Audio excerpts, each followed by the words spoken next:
Welcome, everyone. Thanks so much for coming tonight. We can have a fun night about, about what? I Am Oz, the great and powerful.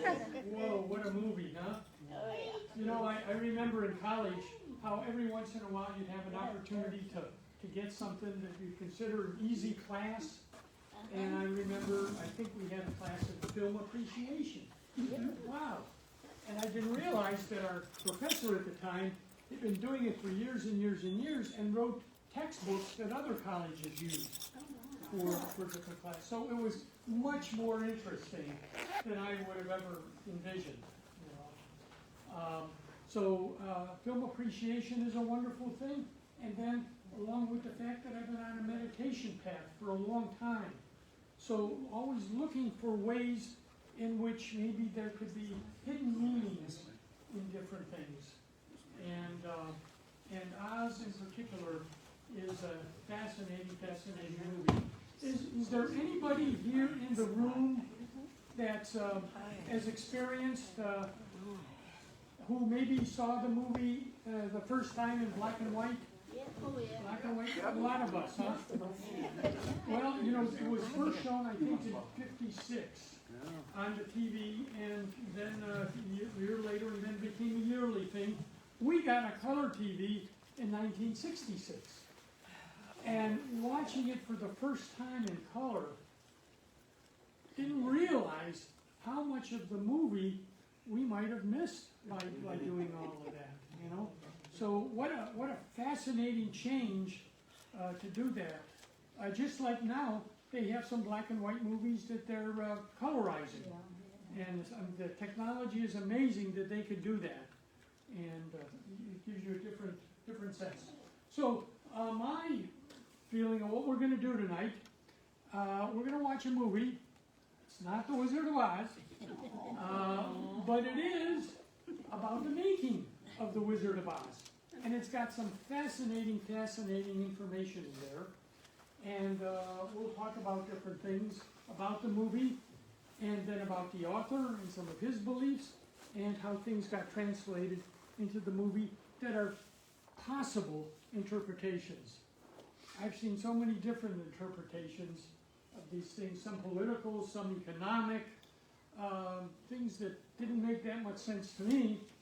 And then at the end, hopefully have a handout, and I think she's making some extra copies, that you can look over and judge for yourself what, I've had, in doing this over the years, some people have said, hey, I can hardly wait to see it again to see how, what you might have seen in this.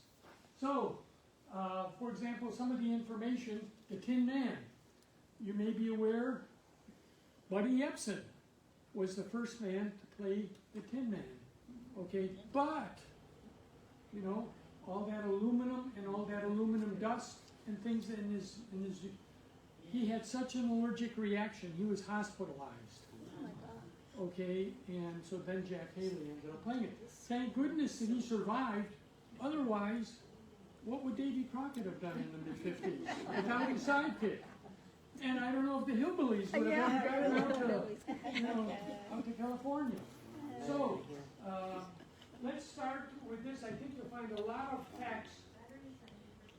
Okay, and we can turn a lot of volume on there.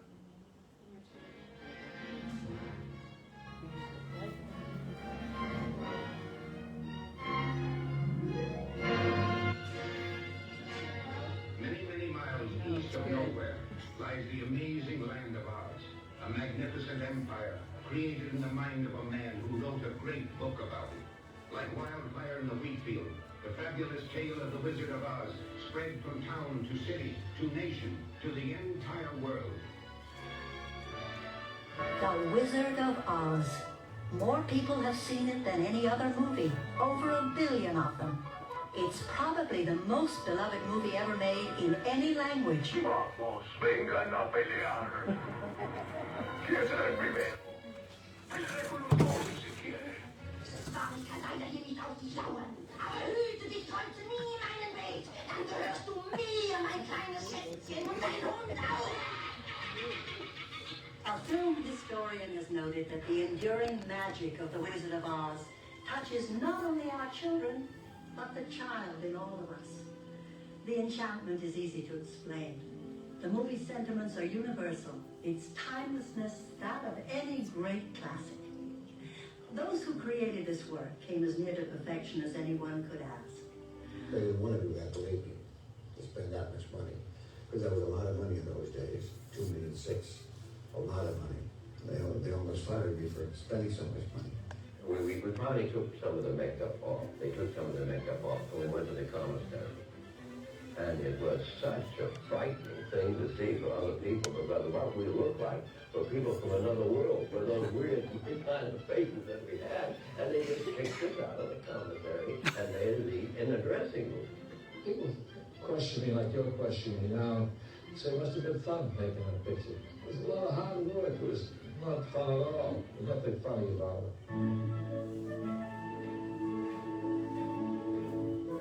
I had to work with three very professional men, you know, Jack Haley and Bert Lauer and Ray Bolger. And they had so much makeup on, and they were so busy complaining about their makeups, and each one was making bets as to which makeup was the most difficult always for the picture. I thought that she was the most adorable creature that was ever put on this earth, and so right for the part of Dorothy. She was just like a little girl from Kansas, with great big eyes. She wasn't pretty, just plump, but in a way she was beautiful, and we all wanted to follow her. So I wanted to be the scarecrow so I could follow her the longest down the yellow brick road. I think she holds the whole picture together. Her sincerity that she wants to get back to Kansas. You believe her. She wants to get home to her Aunt Em and so forth. And that was the whole hub of the picture. How The Wizard of Oz became a national heritage is a really fascinating story. It all began in 1900 when L. Frank Baum published his classic children's book, The Wonderful Wizard of Oz. Nearly 40 years later, the man indirectly responsible for bringing Oz to the screen was none other than Walt Disney. His Snow White and the Seven Dwarfs is not only 1938's biggest hit, it is the most successful movie ever made to that date. This fact does not go unnoticed by other movie moguls, especially Louis B. Mayer, the highest paid executive in America. He reigns supreme at Metro-Goldwyn-Mayer, a studio that boasts it has more stars than there are in the heavens. When it's suggested that MGM acquire the rights to The Wizard of Oz, Mayer is interested, but he has a problem. His brilliant head of production, Irving Thalberg, has passed away over a year ago. Mayer has been desperately searching for a successor, and finally finds him. Mervyn LeRoy, a bright 38-year-old producer-director, seems the perfect choice. LeRoy accepts, and coincidentally, one of the first projects he proposes is Oz. Well, I always wanted to make The Wizard of Oz since I was a little boy. Mr. Mayer called me in and said, look, why don't you just produce this picture you're so crazy about? And I said, but LB, I want to direct this picture too. He said, well, I think it's too big for you to do both. But I produced it and I'm very proud of it. To produce a motion picture this complex, LeRoy definitely needs help. He takes on songwriter Arthur Freed as an uncredited associate. Years later, as a producer, Freed's name would become synonymous with the golden years of the MGM musicals. But at this moment, his biggest job is to help LeRoy cast the picture. She has been the biggest star in the world for the past 4 years, and many think Shirley Temple is the natural choice to play the role of Dorothy. LeRoy is under pressure to cast her. However, after hearing Shirley sing at an unofficial audition, LeRoy and Freed decide the demands of the part are beyond the talents of even this amazing 10-year-old. Still, on the off chance that things might change, Shirley seems prepared. I have very good plans with music with the horse and buggy, but I'm glad to be home. And after all, it's no place like home. From the age of 2.5, when young Judy Garland began her vaudeville career as part of the Gum Sisters Kitty Act, she had been billed as the little girl with the great big voice.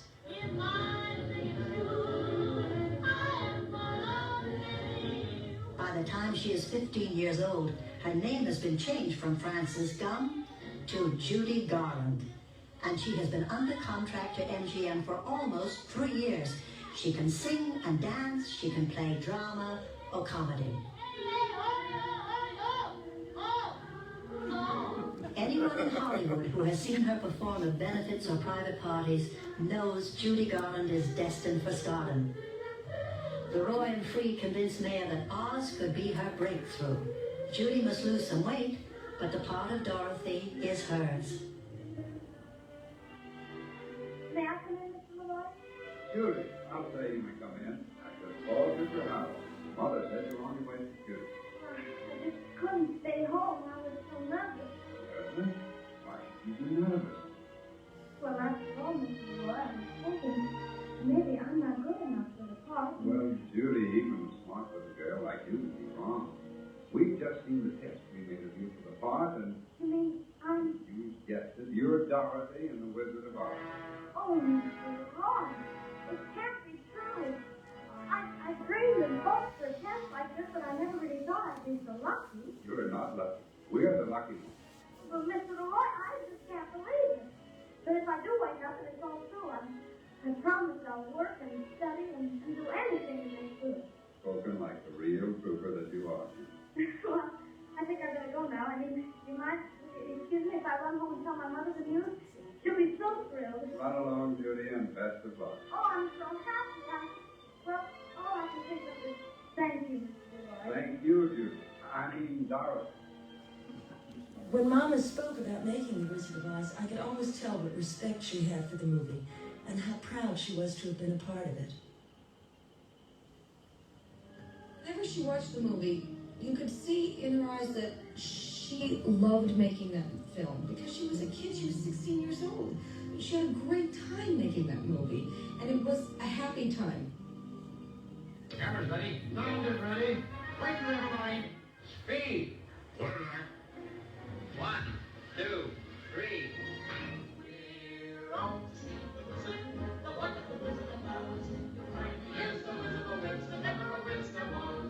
After weeks of uncertainty, cameras start to turn. But the troubles of Oz have only just begun.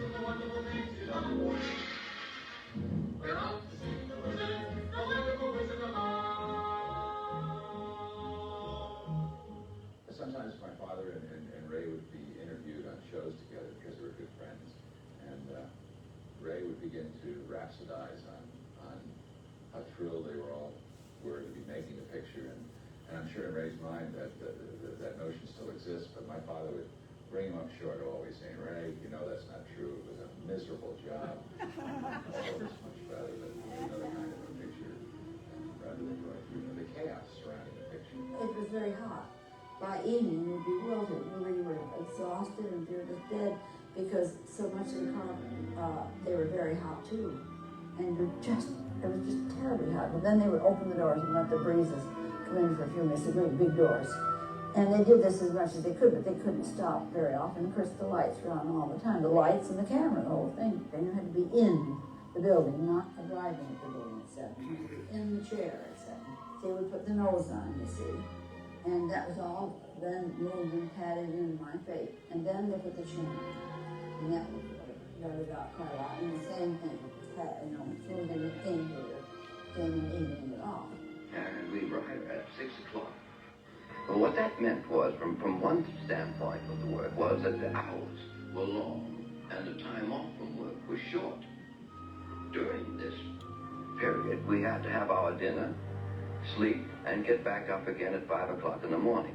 We hardly ever arrived home earlier than 7:30 or 8. So you see what a short time we had. There's no recreation, none whatsoever. It was a 1 year of just plain hard work.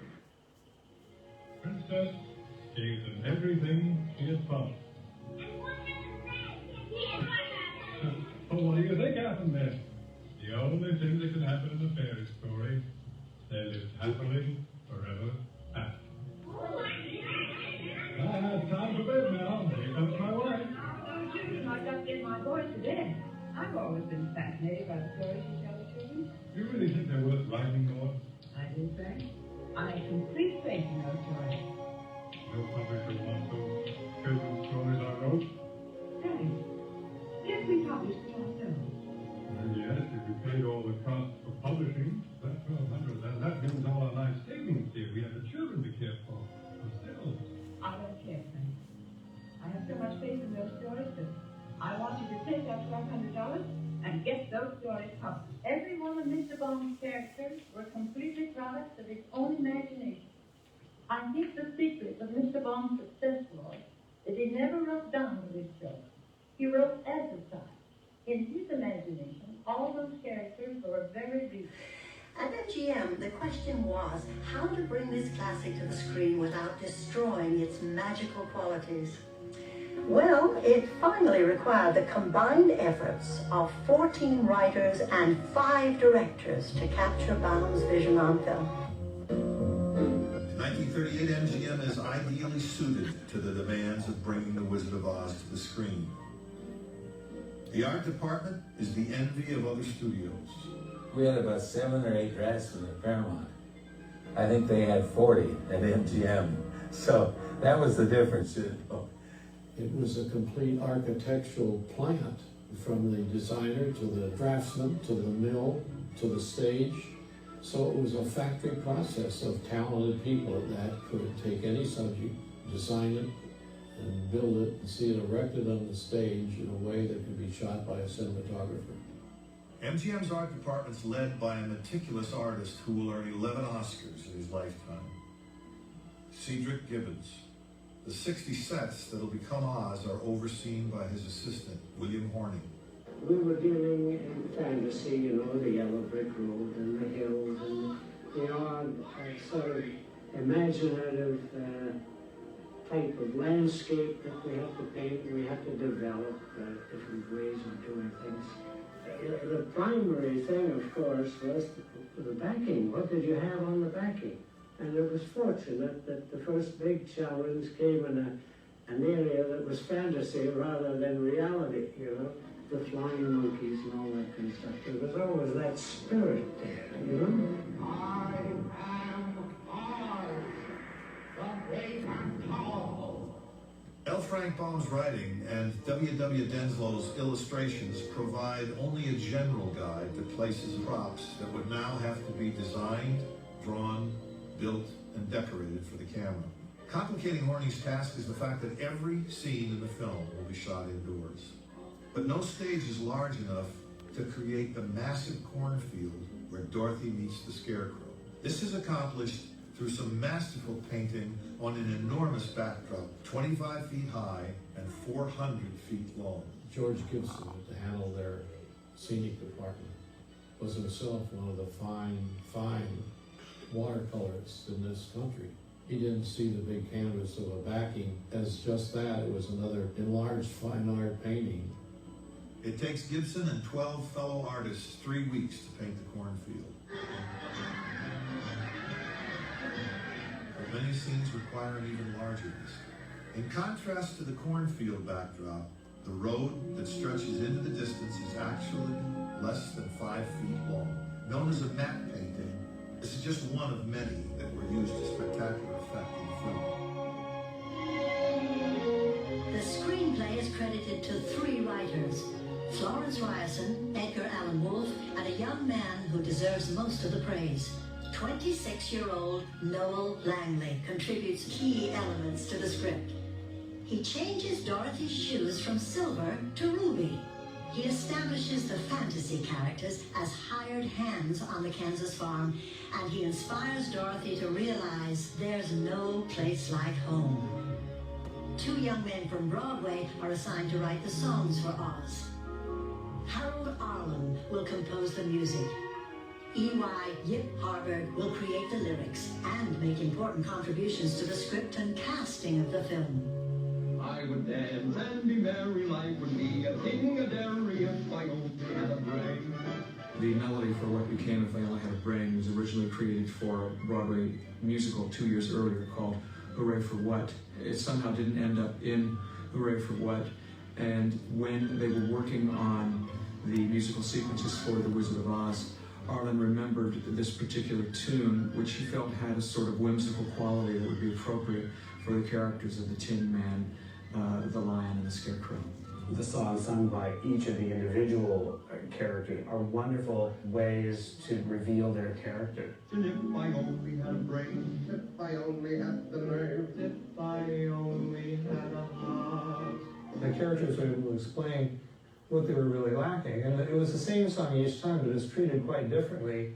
And it almost felt as if it was a different song every time. Then I'm sure to get a brain, a heart, the nerve.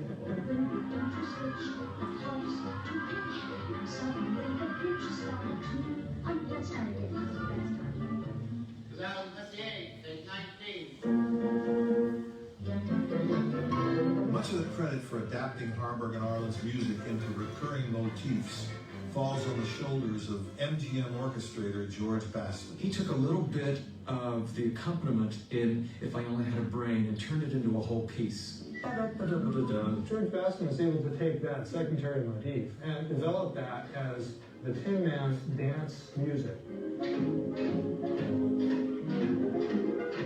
He just took that phrase and played with it, turned it all different ways, and he was so proud of having done that. If you just look at the Tin Man without music, you can see that he's really not made out of tin. It's kind of a colored cardboard suit that this guy's wearing. It's a little bit silly, but he used anvils and wood blocks and metered brass to accompany the dance of the Tin Woodsman, and especially when his pipe situation and blows smoke, you know, and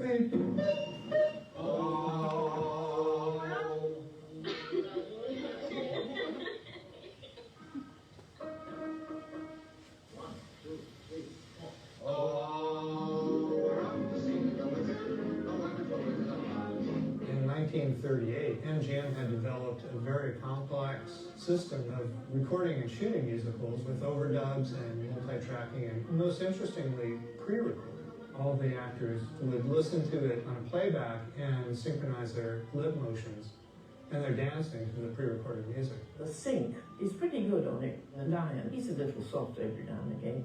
But Dorothy, I mean, Judy Garland was just incredible with her sync. We had finished most of the songs, or all of the songs, but the one for Judy in Kansas.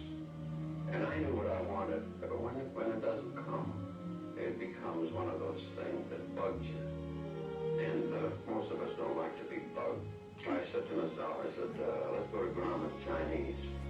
And I said, you drive the car. I don't feel too well right now. I wasn't thinking of work. And as we drove by Schwab's drugstore, I said, pull over. And we stopped. And I took out my little bit of manuscript and put down what you know now is Over the Rainbow. Of course, it needed Mr. Harburg's lyric. Judy, we've just finished writing one of the songs you're to sing in The Wizard of Oz. And no one's heard it yet. So we've got our fingers crossed. You actually mean I'm going to be the first one to hear this? That's right. But I hope you're not the last one who's going to hear it. Now, this song is the theme of the entire picture.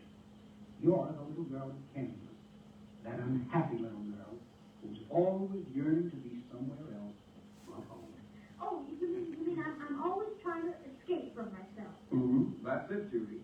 And we try to express that yearning, the yearning of all little girls in this song. Sing it, Harold.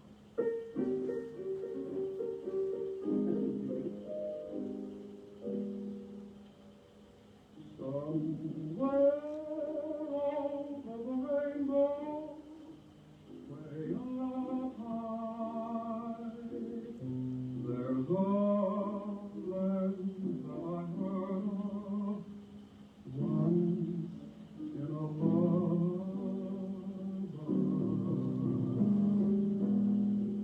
Somewhere over the rainbow, skies are blue.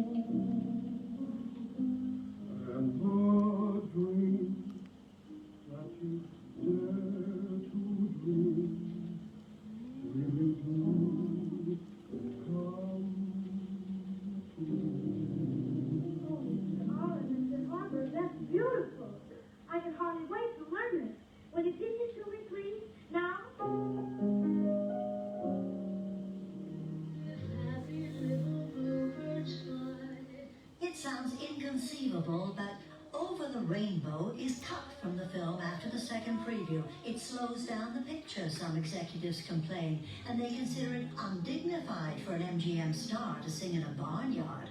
But good sense finally prevails, and the song is restored.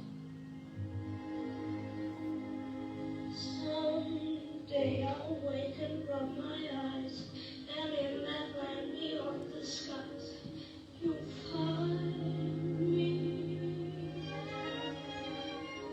This reprise of Over the Rainbow was sung by Judy Garland while locked in the witch's castle.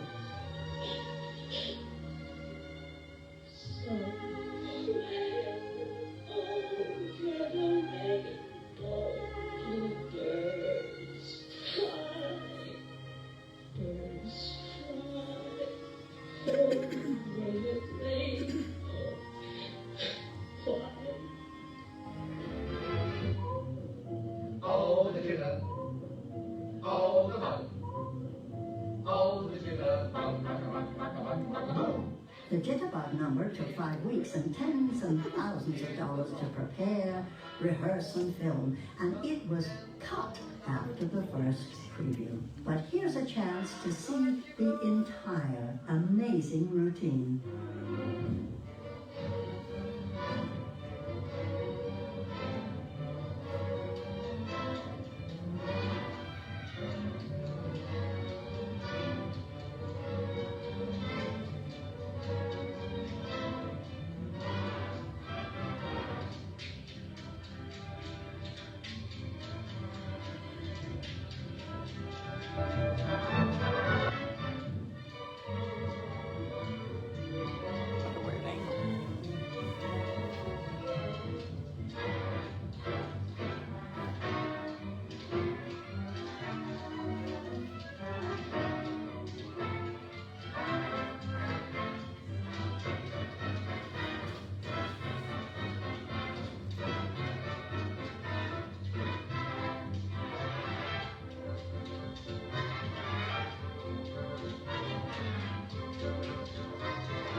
The triumphal return musical sequence brought Dorothy and company back to Emerald City with the witch's broomstick.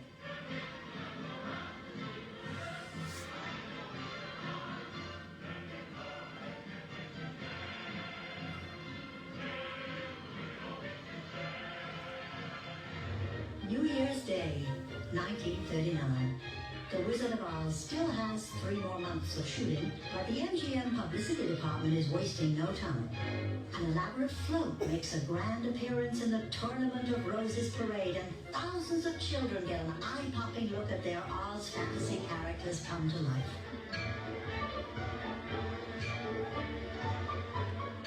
Judy Garland endures an endless barrage of interviews, radio shows, and silly newsreel appearances.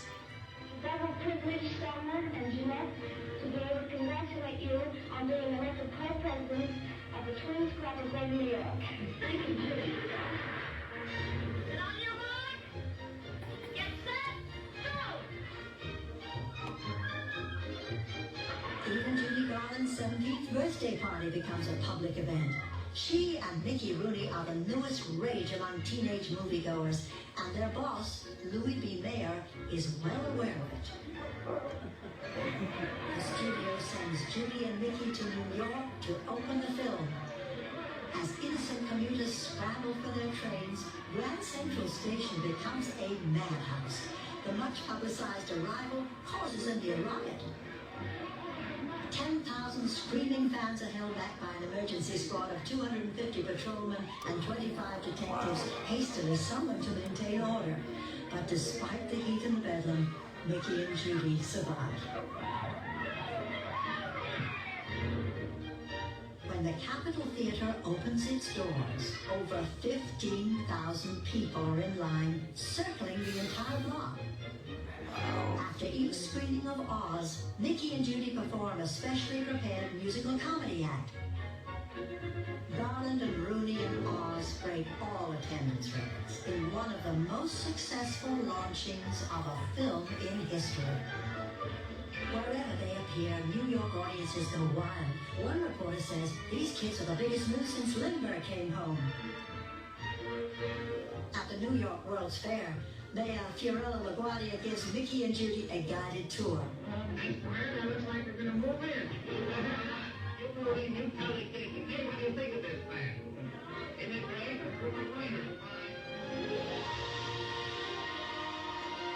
This would be the last summer of peace before World War II begins.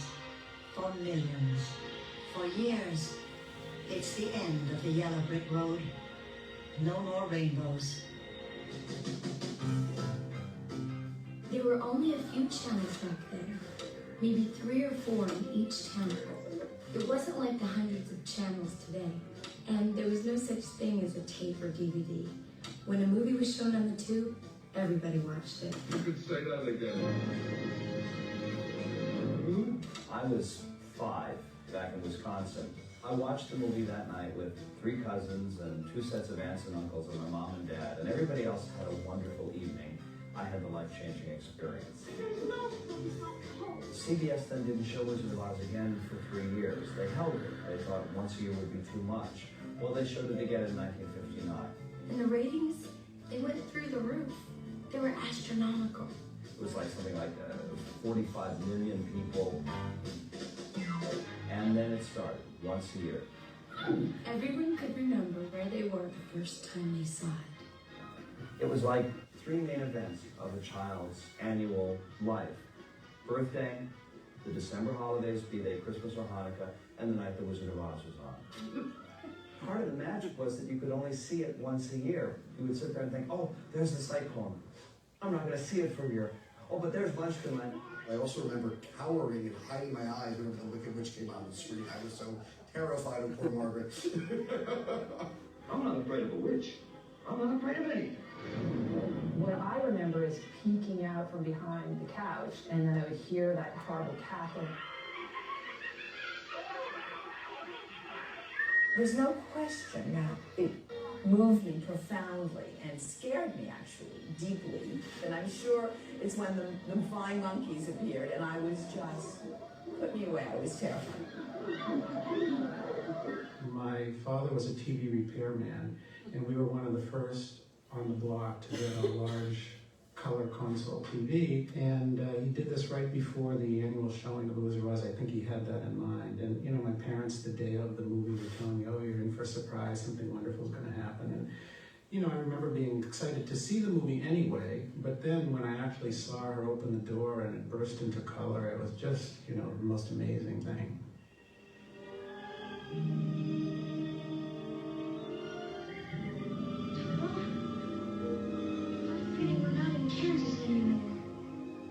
After its initial release, Oz would appear occasionally through several reissues and kiddie matinees. And then in 1956, along came television. For the first 2 decades, most viewers could only see it in black and white, which didn't stop the millions who had never seen it before from falling under its spell. You know, it's interesting how you can watch a bad movie, and once is enough. In the case of The Wizard of Oz, 100 times may not be enough. Someday I'll wish upon a star and wake up where the clouds are far behind me. For the next 30 years, Judy Garland makes successful appearances all over the world, and memories of The Wizard of Oz are never far away. No performance would be complete without Garland singing Over the Rainbow. In a letter to Harold Arlen, Judy writes, Over the Rainbow has become part of my life. It's so symbolic of everybody's dreams and wishes that I'm sure that's why some people get tears in their eyes when they hear it. I've sung it thousands of times, and it's still the song that's closest to my heart. I think it's endured because of people's dreams, and because of the possibilities, and because that there may be some place over the rainbow. That everybody wants to find something better, and even if it's more colorful or more outrageous or scarier, and you end up wanting to go home and then You know, that's the best place you can be. After all the things that you learn, no matter how beautiful everything else is, home is what matters.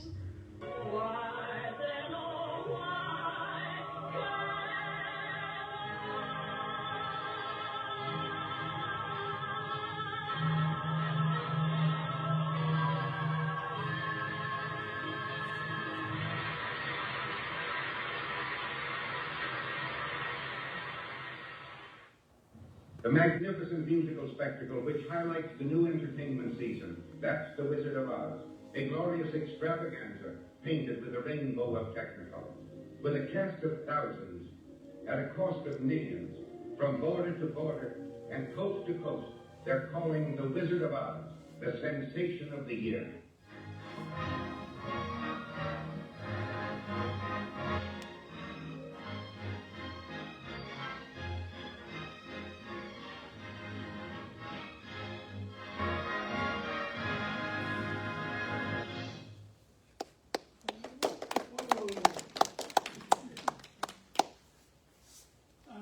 The things that you saw, what impressed you the most?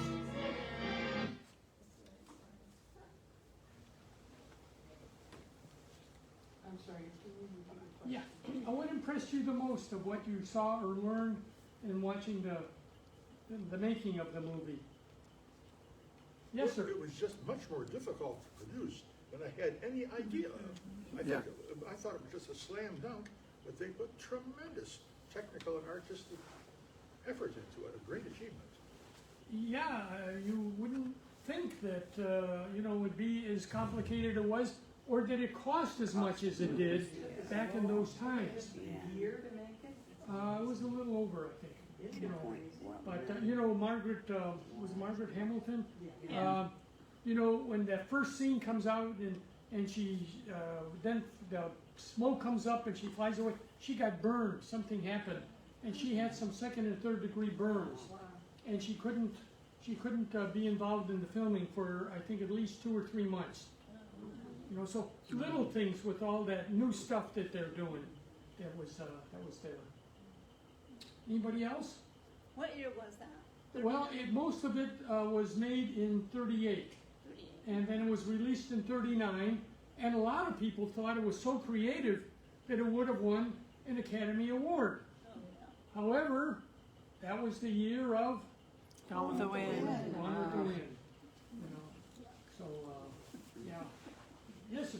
What year was this documentary made? This was made back in '92. And I think she says at that time, over 1 billion people have seen it. You can imagine since then, however, and now if you look in your TV schedules, it's on like one or another station has it at least once a month. It seems to me. I see it on a lot. But it was very smart the way they did that. Once a year, and everybody looked forward to it and all those things. Jack Haley with the Tin Man. He wasn't able to sit down in that costume. So I don't know what that meant, how he was able to go to the bathroom or anything. There were just so many things that were involved with that I'd like to share with you. You mentioned the fact that it's on a lot lately. Yes. That's because Wicked is getting ready to release its second Wicked movie. How's that right? That's in my opinion. Which okay. That was the lead into. Yeah. Well, people try to adapt it, and I don't know if you're aware, but I'll mention later. He wrote several books in the Oz series. I think there were 12 or 14 books. We don't know anything about the rest of them. There was a second movie that came out called Return to Oz, but it, was nothing like the original. I'm doing this class out in Arizona some years back, and this woman raises her hand and she says, Yip Harburg, who wrote the lyrics, he was my uncle. Oh my goodness. Wow. A small world, And I said, so, she says, he used to come over and tell us all the things going on in Hollywood and different movies and some of the scuttlebutt. But I asked her, she was very young at the time and doesn't remember, any real interesting stories. And you saw the crowds around the block and everything else. It's amazing to think that first year the movie didn't make a profit. You heard it was, I think, 2.6 million, which was an enormous amount. And going back to 38, I mean, what did movies cost? A quarter? A quarter, maybe? A dime? I don't know. I can remember, in the 50s, that I think it was a quarter, maybe 50 cents at most. So earlier on, and as part of the Depression, when it was re-released in 49, it made enough money to be considered profitable.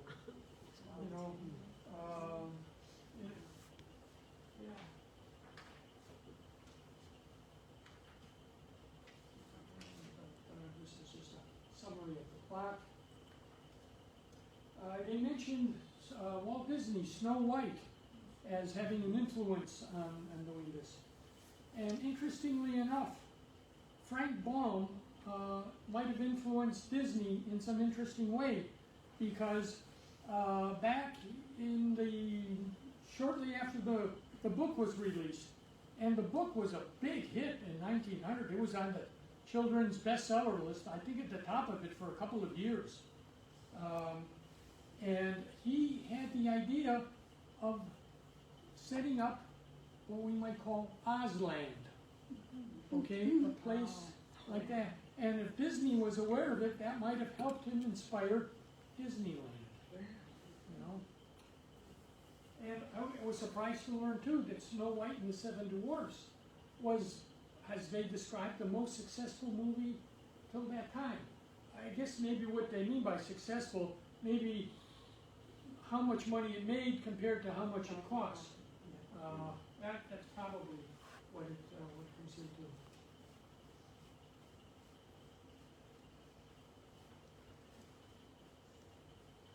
They kept talking about how when you saw the difference between Judy Garland and Shirley Temple, you could see that you can't really see anybody except Judy Garland. Shirley Temple would have been too young, wouldn't she have been, for that part? In the book, it's a very young girl. Okay, but in the movie, I can't imagine that have worked that same way. Even, the kind of kiddie voice that was there when we saw the difference. Really something interesting. There were different people who were planned for different roles. W.C. Fields was originally chosen for the title of the Wizard. Ed Wynn, Wallace Berry, these are all people considered. And then eventually it went to Frank Morgan, who was a contract actor with the stuff, and he was wonderful in that. Was he deceased by the time this one was made? Because he was not in it at all. I don't know what his biography was in terms of that, but he was older at the time, so it might have been. Yeah, the filming started October 13th, 1938, and finished in 39. And there were all these different directors that were involved. Something that was interesting, you heard there was one comment about wanting to keep Judy's weight down, and there were...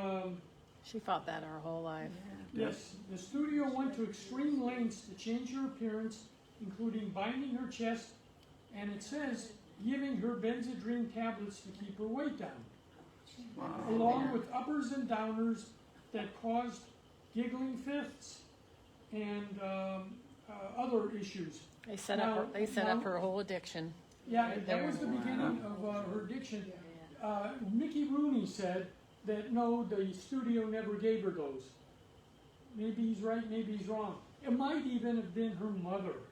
It probably started. It started before The Wizard of Oz, I think. Yeah, who wanted her to be a big success, and things start like that.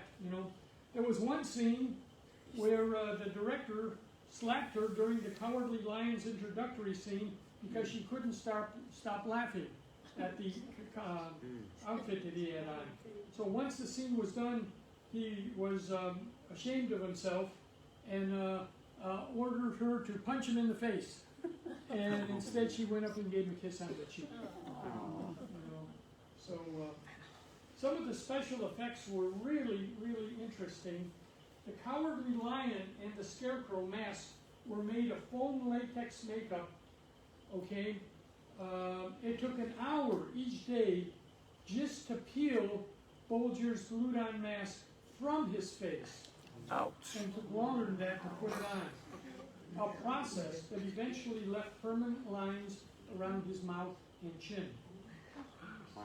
Okay, the Tin Man's costume was made of leather-covered buckram, and the oil used to grease his joints was made from chocolate syrup. Yum, yum. So I guess it would look like all the dark. So yeah, it's interesting, and I believe that the lion's makeup was actually a lion's outfit, lion skin. Putting that on there, huh? Interesting. Warm. Yeah. Especially with the lights and stuff. I have a question. I've always been fascinated by the flying monkeys. Yeah. I have no idea how they did that, but that was just... Yeah, that was very creative. You know, Yeah, it you was. saw so many of them in there. And, of course, you know, the flying monkeys, from a more spiritual viewpoint, represent the fact that, you know, no matter where a person is, there are challenges that you go through. It's not like you leave this world, you go to the next world, and everything's hunky-dory. We'll talk about that more as we go through this.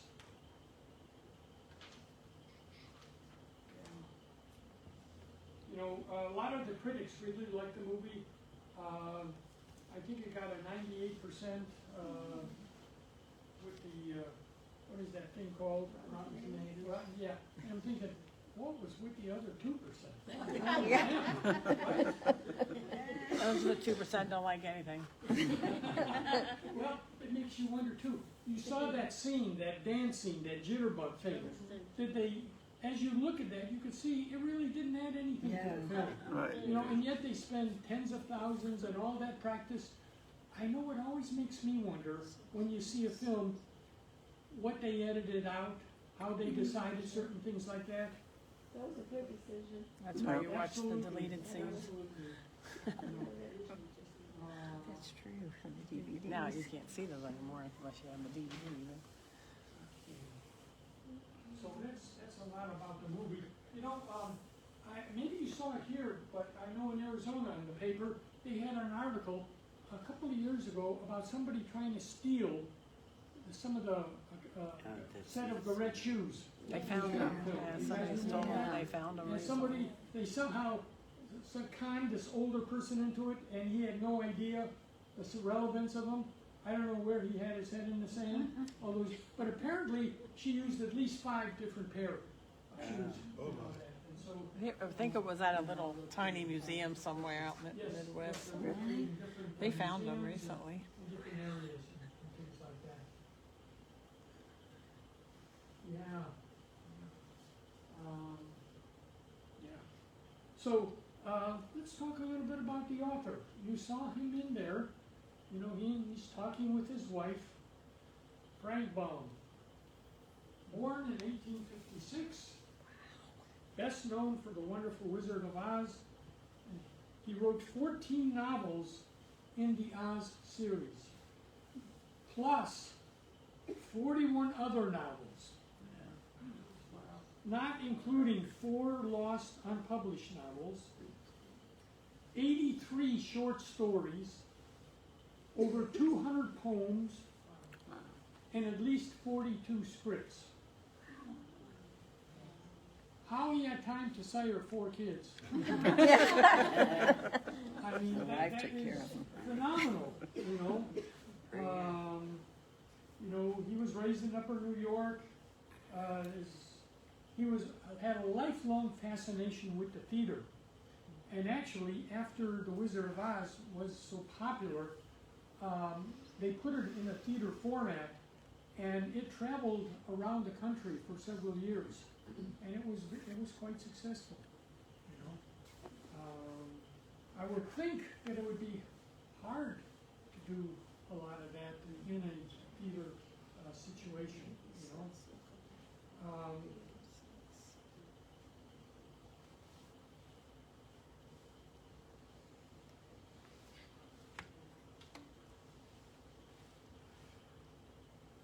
Yeah.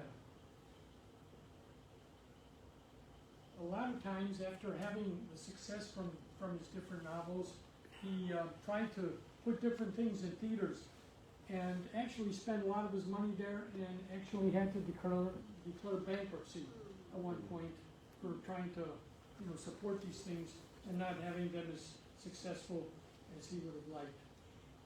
Did he sign away his rights for The Wizard of Oz, I wonder? Or did he get money from that? I don't think he would sign away his rights. I think that would have supported him the rest of his life. You would have thought, because, I mean, I wanted to share with you, he used several pseudonyms for some of his writings, and I wanted to just give you an idea of the titles of some of his other Oz books, because they, you know, he had The Wonderful Wizard in 1900, The Marvelous Land of Oz, Queer Visitors from the Marvelous Land of Oz, The Woggle Book, Ozma of Oz, Dorothy and the Wizard, The Road to Oz. So he came up with these almost one a year. The Emerald City, The Patchwork Girl, The Little Wizard Stories of Oz, Tick-Tock of Oz, The Scarecrow of Oz, The Lost Princess of Oz, The Tin Woodman of Oz, The Magic of Oz, Glinda of Oz. You know, so it was amazing trying to catch up on all that. How did the one which became the movie, how did that come to people's attention? Did they just select that at random? Well, that was the first one that he wrote. Oh. Okay, and like I say, it was so successful as a children's book that it was on the bestseller list for a couple of years, and so it was by far the most popular, you know, of his writings. They made Oz into a movie also. They made Oz? Ozma. Ozma? Is anyone aware of It's just like a B movie. A B movie? Yeah, a television kind of thing. I imagine there are ideas there for people to, you know, are looking to create things, and especially now with all the channels that are out there, people are always looking for new things to create and put on there. You know, Frank Baum actually died in May of 1919 at age 62. So in those 62 years, he did all that writing and all that interest in the theater. I hope he didn't die penniless. That's Yeah, what usually I hope happens. That he was okay. If he died before the movie was even made, he would have made money. Not from that, no. He died in 1919, it wasn't made till 39. Yeah. Wow, oh my. So, he probably did die. Wow, What year did he die? 1919. 20 years later, the movie. So Born in 56. 56. 1900, and then he died. You know, he did all this writing. On the whole Oh, he stuff. died before the movie was even made. Yeah. Oh, I Right. didn't realize that. Yeah, and like I say, it toured. It ran on Broadway for 293 stage nights, and then it played. It toured the United States until 1911. Wow. So, you know, I mean, back then, between reading and stage, and what people wrote about it, that's pretty fascinating stuff. His wife had a lot of faith in him, as you saw in the movie. In fact, one of the spiritual themes, or what might be considered a spiritual theme, is that you can consider that, this was 1900. And don't forget, women weren't even voting at that time. His mother-in-law was very active in the women's suffrage movement. And if you think about it, a lot of like Grimm's fairy tales and other stories, the women were there and they needed a Prince Charming to come and rescue them. Okay? And one of the things that was very different about this was that Dorothy was the heroine of the movie. And it talked a lot about women's empowerment of pulling everything together. A lot of people consider that a very spiritual thing. I certainly do. When Paul was in his mid-30s, he and his wife were exposed to a philosophy called theosophy. You may be aware, theosophy was considered a religion established here in this country by a woman called Helena Blavatsky. She was a Russian immigrant and came and was in New York and talked to a lot of people, and she got some rich people that she know to have her travel in the Mideast and the Far East and Egypt and other places. And she went to the mystery schools and studied the religions in those different areas. And so she ended up writing these books called The Secret Doctrine, The Voice of the Silence, Isis Unveiled. And in these books, she combined this philosophy that's been in different parts. We often hear about mystery schools in ancient Egypt, ancient Greece, the Mideast, ancient Buddhism, and things like that. And she combined a lot of this, and a lot of people feel that these ideas are in Baum's books, in his writings. Now, when he was asked, are there any secret messages in your books? What would he say? Yes. I'm trying to write books that appeal to children. I'm trying to sell books, right? He's not going to say something that's going to hurt his sales in any way. I mean, just think of, if you remember the big brouhaha, John Lennon, when he talked about we're more popular than Jesus or something, and they start burning his records and not buying albums and other stuff. And this is 1900, before a lot of new thought ideas were taking hold, Now, the interesting part is that since that time, there have been some writings that interpret a lot of the ideas that we see in there, and I'll just give that summary at the end. But what theosophy teaches to a large extent is that, creation and souls came down from higher heavens, higher frequencies, higher dimensions, and came down through lower and lower frequencies. So you have things like, what we would call the mental or the causal plane, a whole area that's there. And then you would have something that we would call maybe the astral plane, okay, which is an emotional plane, okay? And then, of course, there's here in the physical plane where what we do makes a difference, okay? So think about that. We have thought, feeling, will, okay? And what are these represented by in the book?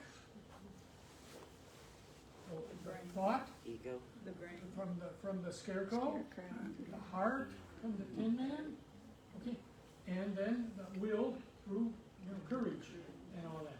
So these are aspects of what a lot of people call, in theosophy is called the trifold flame, okay, because these are aspects of ourselves that need to be integrated.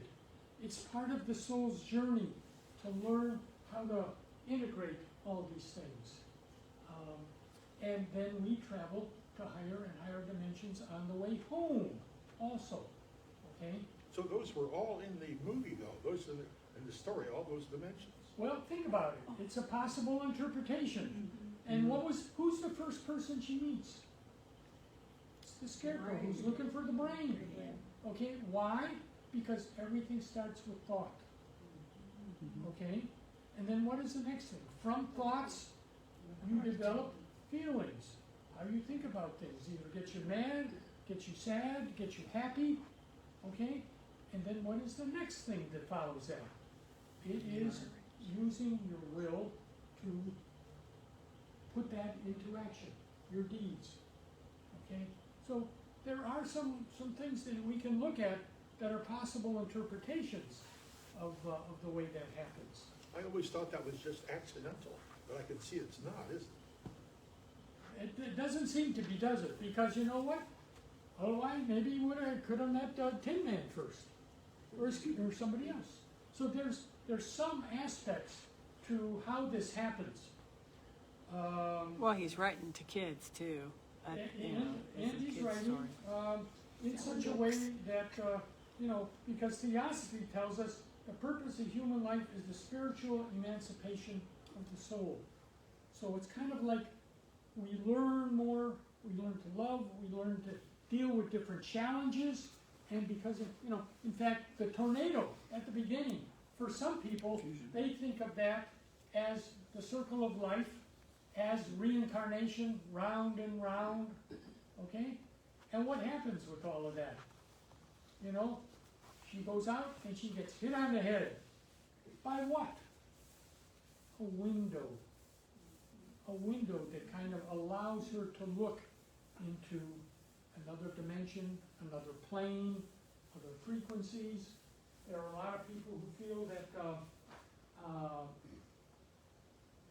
that when she opens the door, that's almost like the beginning of an astral thing. Knowing what we know now, we can interpret or think of interpreting some of Dorothy's, what happens to her in different ways.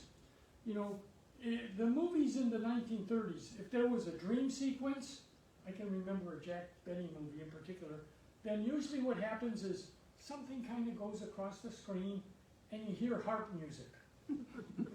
And it kind of lets you know that but that doesn't happen with Dorothy.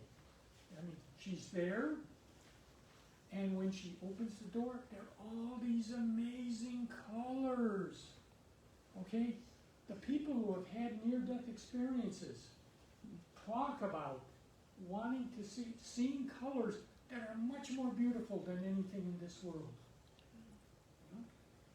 Possible interpretation of that, even though nobody knew that back in 1900. But now we can look at that. People who have had near-death experiences, they meet certain people, okay, and they talk about, oh, I wish I could go on to the City of Lights.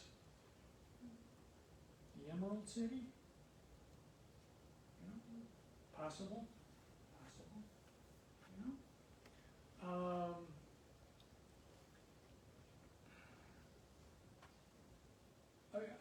Again, there are just so many things in the movie that can be looked at in different kinds of ways. The Yellow Brick Road. In Buddhism, it's called the Golden Path. Okay? And what? The movie offers us two mantras. First one is what? Follow the yellow brick road. Follow the yellow brick road. Okay? And at the end, there's no place like home. There's no place like home. Meditators say there's no place like home. That's a good one. So those are possible things that you could say it's coincidence. There are possible interpretations of these things. The wizard, interesting person, because most of us, we know now it's more common in the East. We talk about things like teachers or gurus, okay? And people like that can be helpful on our journey. And there's also a caution there, So it's like, hey, consider this, use discrimination. and how that works. Okay? Yes? I had a question about when I'd watched The Wizard of Oz. It took me a few viewings before I realized, or I think that the same actor who played the wizard was also the gatekeeper in that window where they were trying to get in. Yeah. I think that was the same actor that played Yeah. the wizard. The wizard and the gatekeeper being the same person. Yeah. And it's like going into the gate or whatever, getting admission. Yeah, yeah. It is, it's interesting because remember he heard them and he was crying and then decided, okay, I'll let you in, you know. And of course the fantasy of the way they showed the wizard at the beginning. Wow. I mean, you think it's a real wizard because it just comes across as somebody so learned, so powerful, and all this stuff. And then scary. And scary, no doubt about it. And then what happens is that, you know, he sends them on this journey.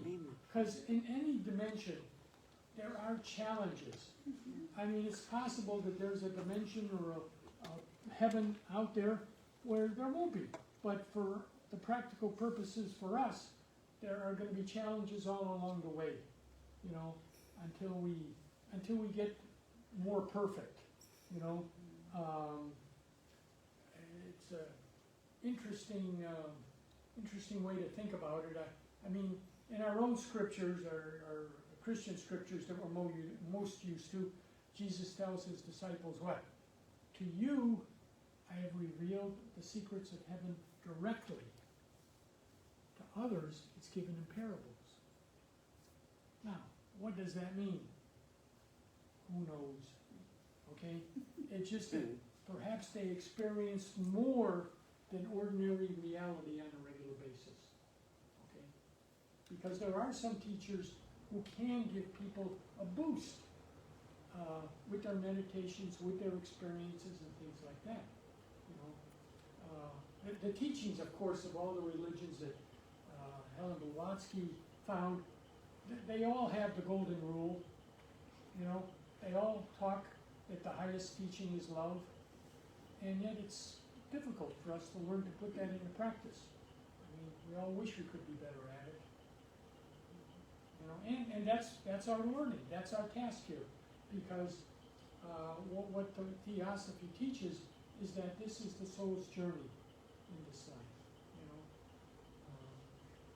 You know, and you know the fact that what they captured in the song "Over the Rainbow," that yearning to return to our spiritual home, to our true home, whatever that is.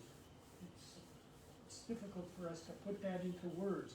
We just know it's more than the ordinary reality because we have the advantage now of millions and millions of people having these near-death experiences, which tell us there's something more. Okay? So,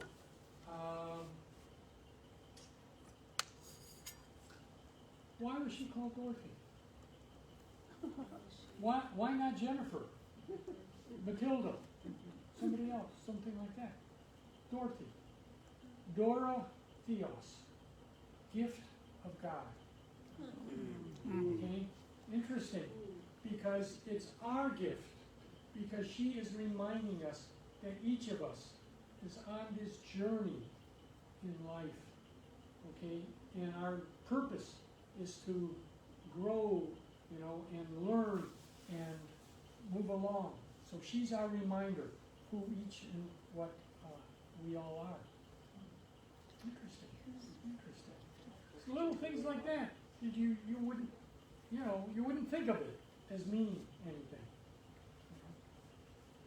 Yes, sir. Now you spend some of the time in Arizona, which is a very popular retirement area. Yes. And we tend to be more senior there, and I know people who have left here and I've gone there. Some of the people I'm very impressed with have made that move. I'm excited. Are there any insights that you run into down there that you haven't seen here that you could share with us or bring back or throw at us that we haven't come up with yet, that you've heard down there? Well, you know, insights are everywhere. And people are similar everywhere. In our retirement communities, what we see, I see two kinds of people. Okay, one is somebody who's getting older and wants to just not be that open to new ideas or new possibilities, but they feel secure in what they've believed all their life. And it's like, you know, I'm not taking any chances, you know, that I might be wrong. I'm just going along with this. And you know, and everyone's looking for their own type of security. The person is, okay, you know, I'm more open. And tell me what you got to say. Oh, I never thought of something like this, or in that way. And, you know, there's more of a possibility for expansion and growth and things like that. So I think there are those two kinds of people everywhere in every community, especially as we get older. You know, it can be, I don't want to say it's a bad thing, but it can be a good thing for a person to feel secure and to stay with that. Every religion is good if you live it. And it's also great to be open to realize that these ideas are much more expansive. Because, you know, then we realize more and more how we're all similar, how we're all the same, how we're all part of one family. Yes? But I wouldn't want to find out that all these things I believed all these years are not true. I would not like to find that out. Well, it's scary for some people, you know, and actually some philosophies or religions, no matter where you are, tell their people, you know, don't listen to somebody who's got something different to say, you know, and they phrase it as, well, you know, it'll mislead you, it's of the devil, however people want to think about it, you know, it's a type of protection, you know.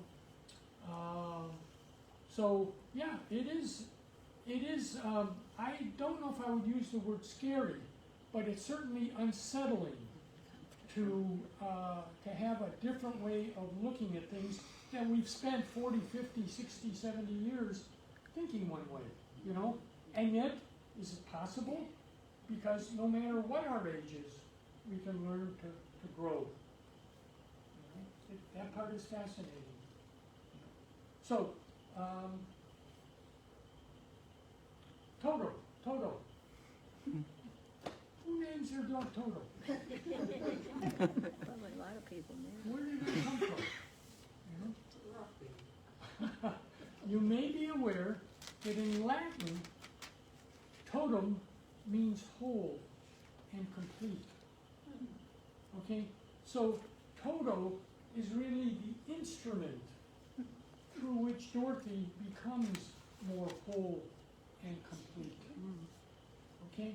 What does Toto do? He's the one at the beginning, you know, that jumps out, the person is going to take, and he jumps out and goes back, and Dorothy's looking for him, and that's when she gets caught up in the storm and all that other stuff, right? And of course, that one very famous line, one of the most famous lines in all of all the movies, not in Kansas anymore. Isn't that a great one? Yeah. You know? And then, of course, Toto is the one who, you know, leads the other three to find Dorothy in the witch's castle. Okay? And then when they go back to see the wizard, Toto is the one that pulls the curtain away. Okay? Toto is the one who jumps out at the end. Okay? So that Dorothy doesn't go off with the wizard.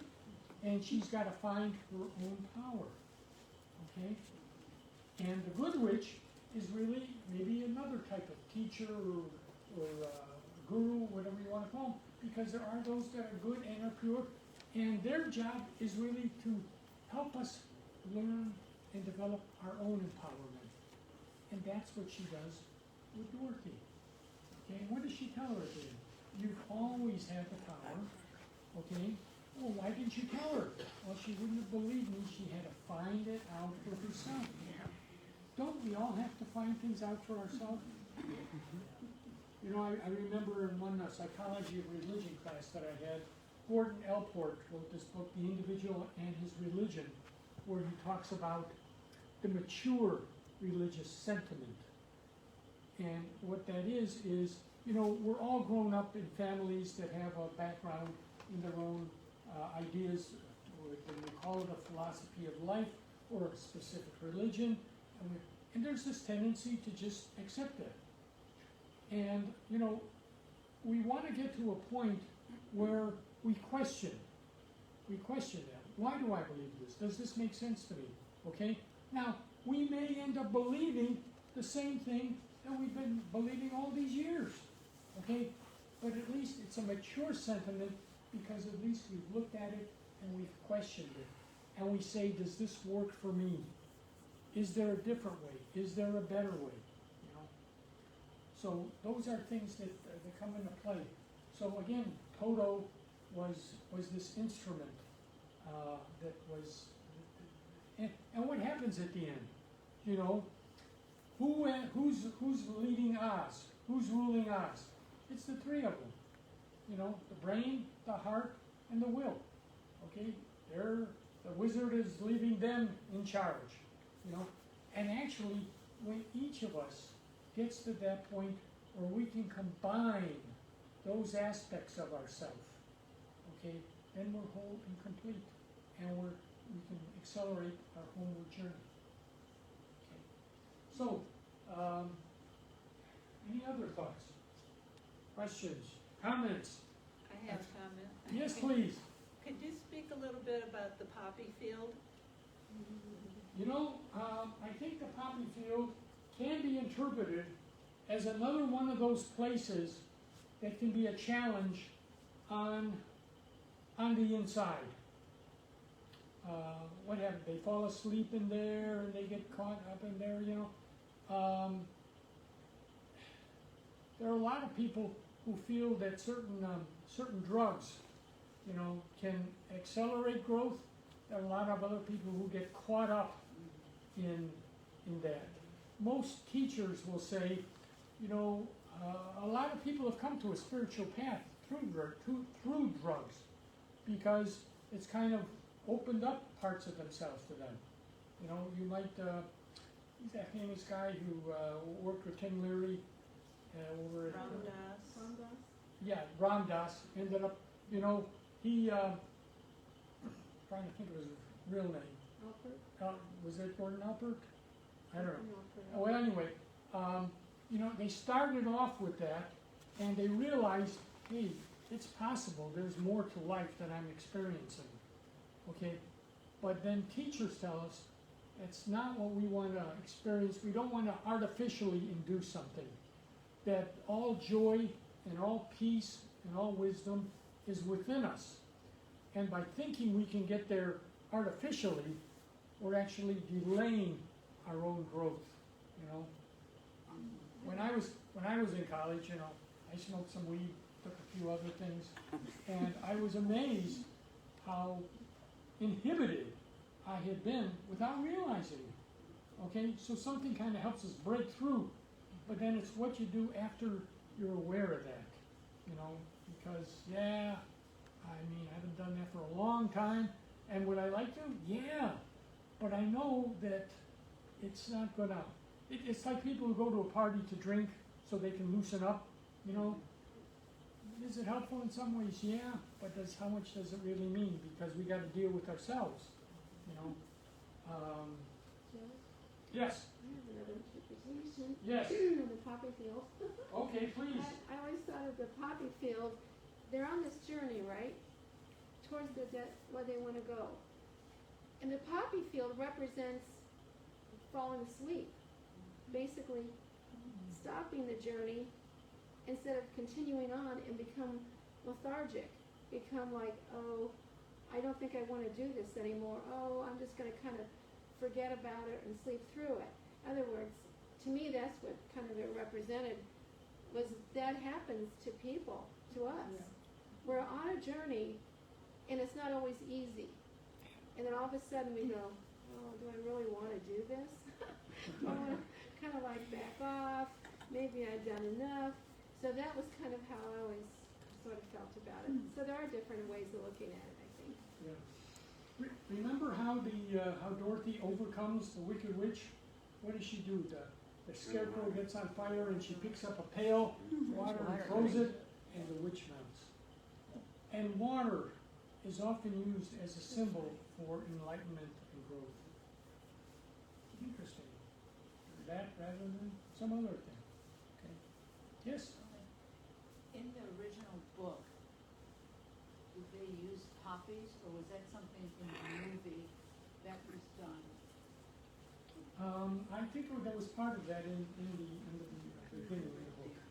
Yeah. Because the reason I'm asking is because, you know, in World War I, Flanders Fields, and you know how the veterans give every Veterans Day, they sell these little these fake poppies. Yeah. I wonder if there was some that he wrote one thing, but then when things were written for the movie, you know, they'd all been through World War I. Is there some? Yeah. Remember, that was not in the book because that was written in 1900. Right. So that's what I'm wondering. You know what? Yeah. You know, how much was taken for the movie? How much was adapted to how people had changed from 1900 to now it's the 30s, and things were going on. Writers usually in the kind of world, steal or a had lot gone of out stuff. in the world, that were going on in the world. Stuff that didn't work.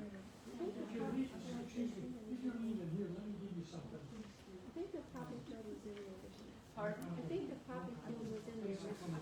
You will enjoy that. So, just a couple quick things. One of the big changes, you saw them mention how in the beginning was in the book she has silver shoes. Okay? And then it was changed to red to take advantage of the Technicolor. You know, in the scriptures, all of the world scriptures, they talk about the silver cord. It's like if the spirit leaves the body, the silver cord is attached to it. And as long as it's not broken, a person can return.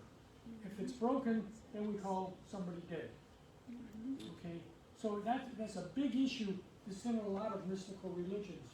That, you know, the shoes there, that is often missed because of the changing color.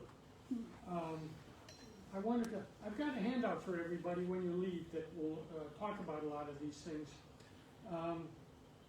Writers, including Evan Schwartz, have suggested that Poem intentionally used allegory and symbolism in The Wonderful Wizard of Oz to convey concepts that are central to the spiritual teachings such as Theosophy and Buddhism. They postulate that the main characters' experiences in Oz represent the soul's journey toward enlightenment. Schwartz specifically states the key plot elements of the book take the reader on a journey guided by Eastern philosophy. An article in BBC Culture lists several allegorical interpretations of the book, including that it may be viewed as a parable of theosophy.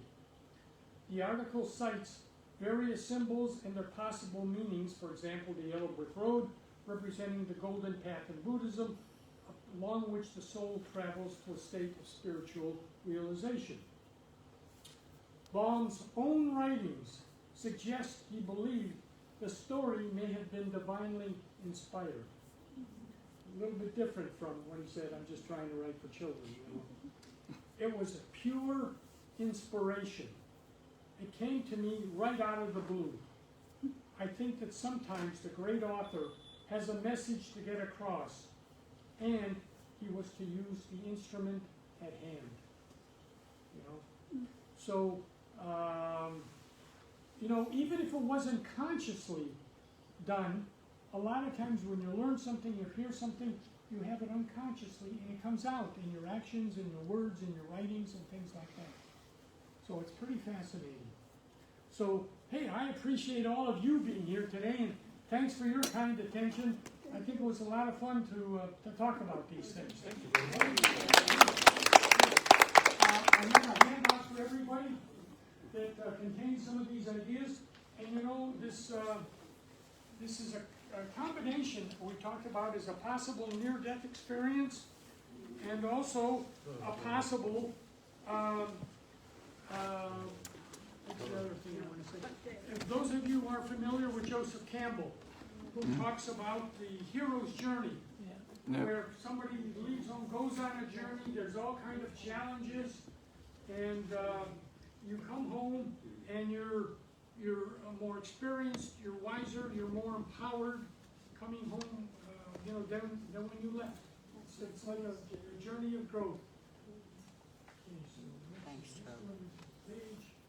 Finding Joe is the name of a video done on Joseph Campbell's journey. I saw that. It's on YouTube. That was really good. It's a really good one. Finding Joe. So this has some of the ideas that we talked about. I found this, and I tried to find it again today, and I couldn't find it. So I had to make copies of my old one. Some of you got color and some of you don't, sorry. Yeah, it's okay. But the information